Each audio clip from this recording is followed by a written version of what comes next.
I will now make a statement in my national capacity as the representative of the United States. Thank you very much, Martin, for coming back to brief us. We obviously share your frustration that the Houthis did not show up in Geneva. You did everything you could to get them there. The Houthis should know that the members of the Security Council are not going to tolerate attempts to undermine the UN's efforts. While Geneva did not work as we had hoped, we have to find a way urgently to bring the parties to the table. That is why we are here. We want to give Martin the strongest possible backing so that he can go back and tell everyone that they have got to commit to peace in Yemen. The stakes on all sides are so high, it would be a mistake for the parties to dismiss the idea of peace talks and resort to military options.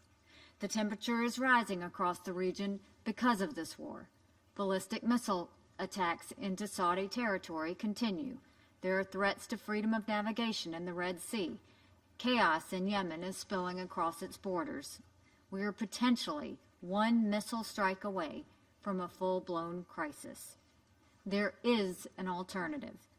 As we heard today, there is a remarkable degree of Security Council unity on Yemen. Everyone around the table wants to see diplomacy succeed. The parties have got to act to help the Yemeni people. They can do things right now that will actually make the Yemeni people better off, instead of accelerating this humanitarian catastrophe.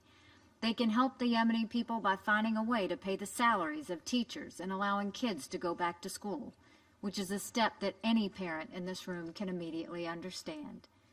They can help by opening up access to medical flights so that ordinary Yemenis who desperately need medical treatment abroad for conditions like cancer or dialysis can get help. They can help by doing everything they can to avoid targeting civilians and civilian objects, and by holding accountable those responsible for civilian casualties. They can help by making sure that humanitarian aid and life-saving commercial goods reach Yemenis who need it through all of the country's ports, including Hodeidah.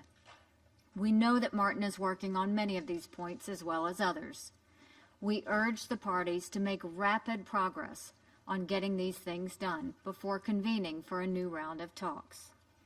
There should be no question of the confidence the Security Council has in Martin Griffiths. We are losing time and patience. All sides would be wise to work with Martin and reach out to him immediately. Thank you. I resume my function as the President of the Council